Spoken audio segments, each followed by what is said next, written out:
Барлығыңызға қайырлы күн достар. Бүгін сіздерге құймақтың оңай рецептісімен бөлісемін. Қамыры оңай дайындалып және ортасы осылай жұмсақ болып пісіп шығады. Алдымен қазақ тілді арнамды қолдау мақсатында маған тіркеліп қойыңыз. Құймақ қамыры үшін таза ыдысқа жұмыртқа жарып саламыз. Егер сізде кішкентай көлемді жұмыртқа болса 3 дана қосу керек. Үлкен жұмыртқа болса 2 дана жетеді.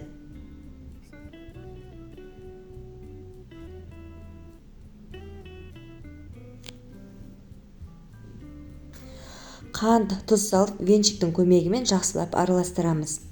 Кез келген пайыздық бөлме температурасындағы айран жарайды. Менде дүкеннің айраны 2,5 пайыздық болды. Бөлме температурасында тұрған айранды құйдым. Және жақсылап араластырып аламыз.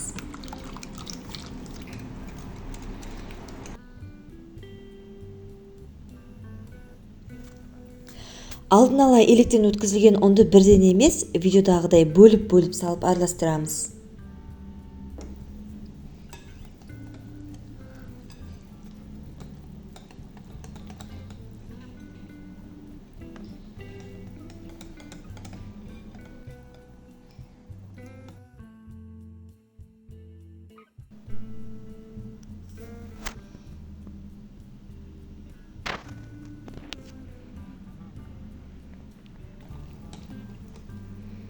Міне құймақ қамыры қатты қою емес, қатты сұйық емес, видеодағыдай орташа көлемді массада болады.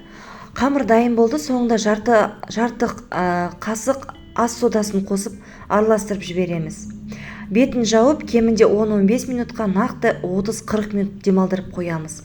Егер ұзақ тұрса, айран мен ас содасында реакция жүріп, үлкен әдемі жұмсақ болып пісуіне көмектеседі. Алдын ала қыздырылған табаға аздап сұйық май құямыз. Май қызғанда 1 қасықтан табаға құйып отырамыз. Плита асты орташа отта тұру керек. Міне осылай бергі беті тесік-тесік болып жатырса, ортасы, яғни бір жағы пісті, аударамыз деген сөз. Видеодағыдай ақырын кезекпен кезек аударып, екінші бетін пісіріп аламыз.